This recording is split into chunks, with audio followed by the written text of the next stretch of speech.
Oke, Assalamualaikum warahmatullahi wabarakatuh dan selamat datang kembali di channel saya. Tentunya pastilah di Nusa, masih bersama saya Nusa.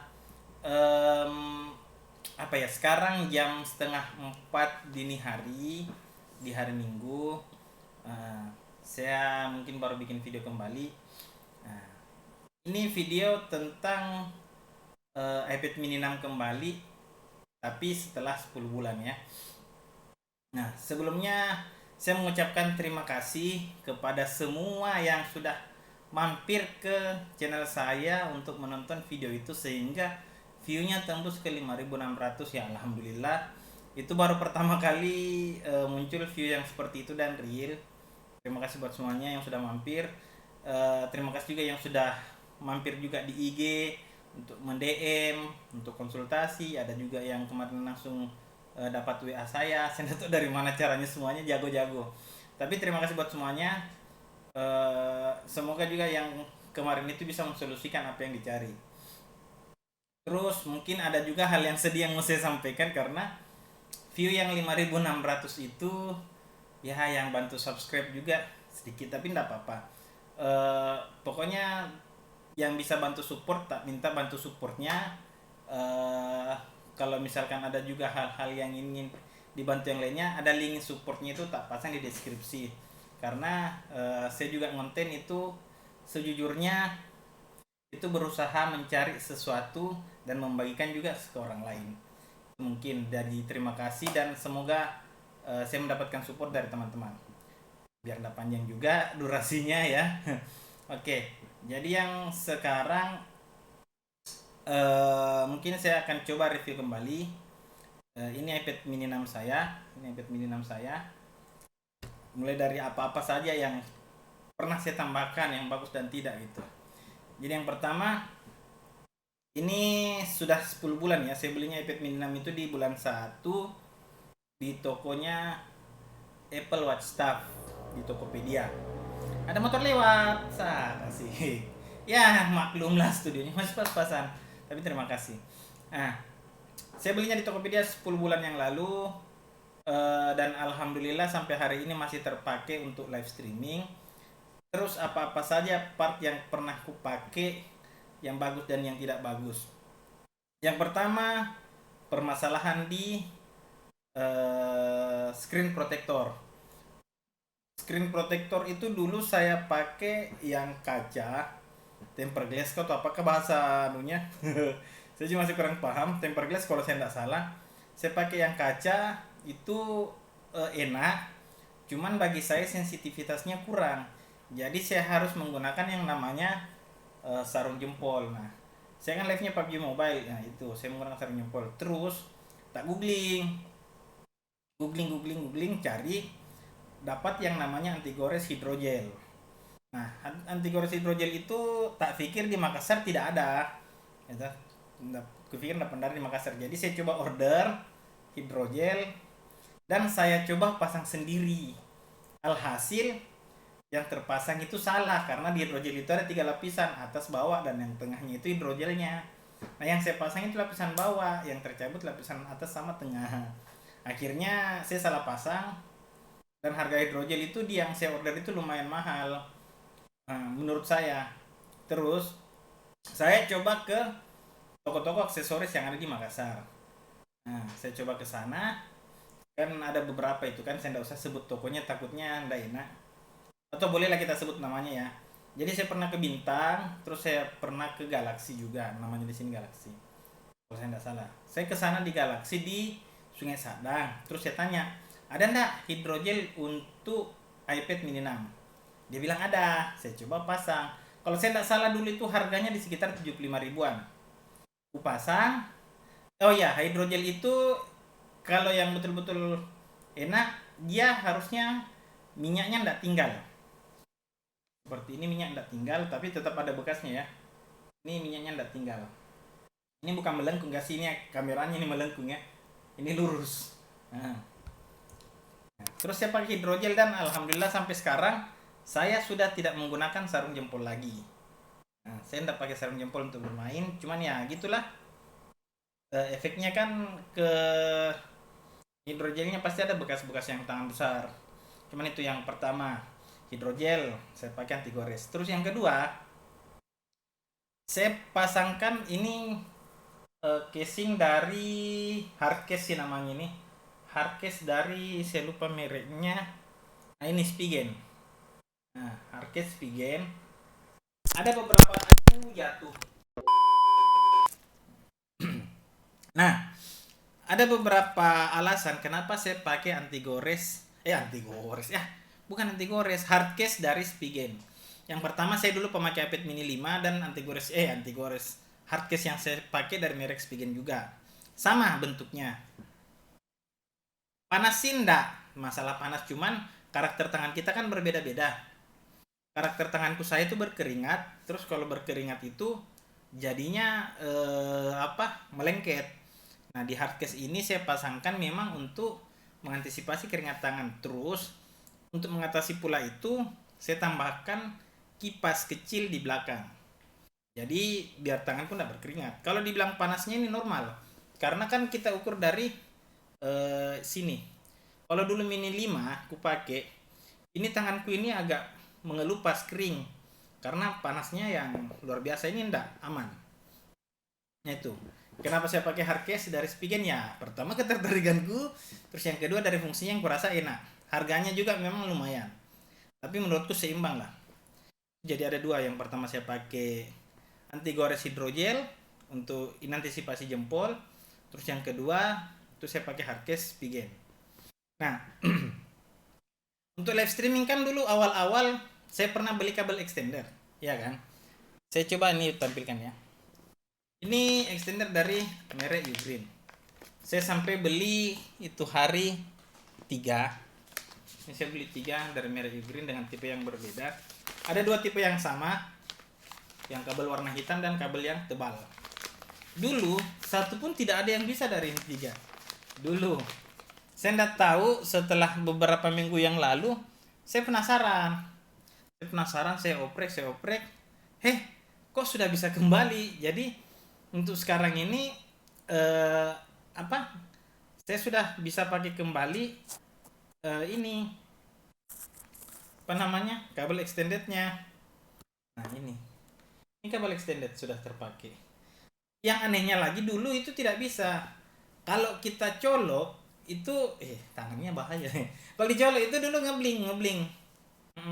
Kalau colok dulu ngebling. Sekarang sudah aman. Mau dicas ataupun tidak dicas dia sudah tidak ngebling lagi. Ya. Kalau ditanya jenis kabelnya tuh saya pakai yang Ugreen mereknya. Terus apa lagi ya untuk performanya? Saya pikir itu terus lagi ini lanjut ke ini kan itu tadi untuk di perangkat-perangkat yang saya pakai di iPad mini 6 dan sampai sekarang alhamdulillah masih terpakai semua normal. Extendednya juga yang pakai original. Di kabel DV HDMI-nya. Terus ada lagi motor lewat iklan. Biasa tengah malam itu iklan gitu. Nah, terus yang sekarang kita lanjut ke settingan OBS. Dulu awal-awal saya pakai settingan yang 1647x1080. Itu biar ukuran resolusinya pas kiri dan kanan. Cuman sekarang saya sudah kembalikan ke 1920x1080. Alasannya paling real adalah ketika saya rekam konten dengan resolusi yang gepeng, terus saya rekam pakai HP, resolusi yang saya rekam itu nanti dia jadinya ada blind spotnya kembali, jadi kupikir percuma.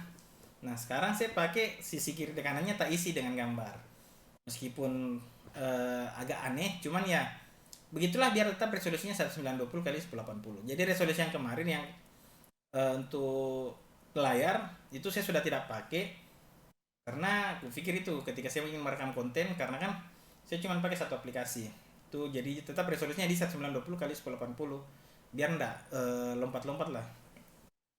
Misalkan juga saya pindah dari HP ke PC, dari iPad ke HP normal. Nah itu untuk di iPad, dan kupikir iPad mini 6 sampai saat ini mantap dengan harga yang segitu, keren. Nah terus lanjut, karena kan itu tadi sudah membahas tentang iPad mini 6. Nah sekarang saya mau membahas tentang ada satu iPad yang terbaru yang kulihat, baru juga kulihat kemarin, cuman saya belum sempat mencoba karena saya tidak punya barangnya, terus harganya juga mahal, kecuali mungkin ada yang mau bantu support saya, bolehlah DM di IG, misalnya kasih pinjam barangnya, boleh saya coba, saya review. Hmm. Ada dua iPad yang menurutku agak menarik di tahun 2002 akhir. Yang pertama iPad generasi 10. Nah, iPad generasi 10 itu dia pakai chipset A14 Bionic kalau saya tidak salah. Atau saya coba lihat biar saya tidak biar saya tidak keliru gitu. Eh, spesifikasi iPad 10. Nah, ini spesifikasi iPad 10. Oh, dia pakai A13 Bionic. Nah, dia pakai A13 Bionic dengan layar 10 inci. Ini iPad bukan ini, Pak.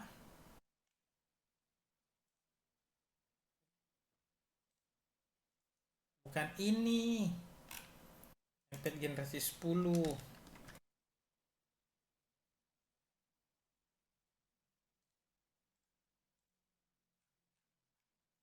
Kita coba dulu lihat. 14 betul. Dia pakai 14 Bionic, terus ukuran layarnya itu 10,9 inci. Nah, itu menurutku harganya yang di pasaran itu kemarin katanya awalnya itu 7 jutaan, di bawah iPad mini 6, tapi kualitas di atas iPad mini 6. Cuman yang agak besar karena 10 inci. Nah, kalau ditanya worth it tidak kita beli atau bagusan mana mini 6 dengan iPad 10? Sedikit membedakan, iPad mini 6 itu kualitasnya tinggi, cuman di beberapa part prosesornya dia dipotong untuk di wilayah grafis. Makanya dia tidak bisa untuk HDR ekstrim. Di iPad 10 dengan harga yang hampir sama, kita sudah bisa mendapatkan itu kualitas itu HDR ekstrim. Jadi kualitas prosesornya dia sama dengan seri iPad yang lain, sedangkan iPad mini beda. Nah, jadi kalau misalkan ditanya suka ndak grip yang besar 10 inci, iya kan? Kalau yang suka itu menurut worth it karena dia sudah juga mengurangi bezelnya, bagian hitam dari itu. Saya belum ada barangnya ya. Nah, kulihat. Terus dari segi kameranya juga dia sudah di up. Nah, dari perbandingannya itu yang kupikir yang paling keren itu dari segi prosesor dan harga. Harganya bersaing, Pak. Jadi kalau misalkan ditanya worth it enggak kita membeli iPad generasi 10 dengan harga sekian, kupikir sangat cocok untuk orang yang suka grip besar. Jadi kalau misalkan ada yang mau antara mini 6 dengan ini, kalau suka yang besar pakai iPad generasi 10, tapi kalau suka yang mini ya pakai mini 6. Itu pilihan, tergantung karena harganya agak-agak mirip. Terus ada lagi satu produk yang paling keren. Ini aslinya the best, the best, the best, the best, the best iPad yang menurutku muncul di 2022, yaitu iPad Pro M2. Wah, apa itu iPad Pro M2? Nah, nggak usah nggak usah maksudnya, nggak usah berpikir jauh-jauh apa itu iPad Pro M2. Karena untuk membandingkan saja, iPad Pro M1 sampai detik ini itu masih yang terbaik menurutku untuk yang 11 incinya untuk di grade. Apalagi iPad Pro M2. Jadi M2 itu jenis prosesornya ya. Pengembangan dari M1. Jadi nggak usah dipertanyakan. Itu sudah pasti top chair, bagus, mantap, keren. Oh ya, untuk iPad generasi 10 juga itu tadi, dia sama dengan iPad generasi 9. Dia katanya cuman support Apple Pencil yang generasi 1. Dia nggak support generasi 2. Jadi kalau yang suka pakai generasi 2 harus ambil yang di atasnya itu. Kalau misalkan cuman butuh yang generasi 1, iPad generasi 10 itu sudah solusinya. Mungkin itu dulu sharing yang bisa saya bagikan sekarang karena kebetulan tadi saya lagi makan terus kepikiran untuk bikin konten ini, ya sudah kita share. Jadi kalau misalkan ada yang ingin ditanyakan lagi, mungkin ada kekurangan ataupun hal yang membingungkan, bisa komen lewat di bawah. Ya harapanku sih komen sih, bukan lewat DM dan lain-lainnya, biar kita bisa komunikasi. Kalaupun saya tidak bisa jawab, saya coba cari jawabannya lewat apalagi mengulik hal-hal yang lain, biar saya bisa bikin di konten video berikutnya jawaban dari pertanyaan-pertanyaan kalian. Ya banyak yang bertanya tapi lewat DM. Kalau bisa di komen ya, di support dengan like. Kalau misalkan video ini membantu, di support dengan dislike. Kalau memang video ini sangat tidak membantu kalian ataupun ya menurut kalian ada salah, bebas lah. Cuman kalau itu ya tadi, terima kasih buat supportnya. Dan sekian dari saya. Insya Allah kalau misalkan ada yang baru, saya coba sharing kembali.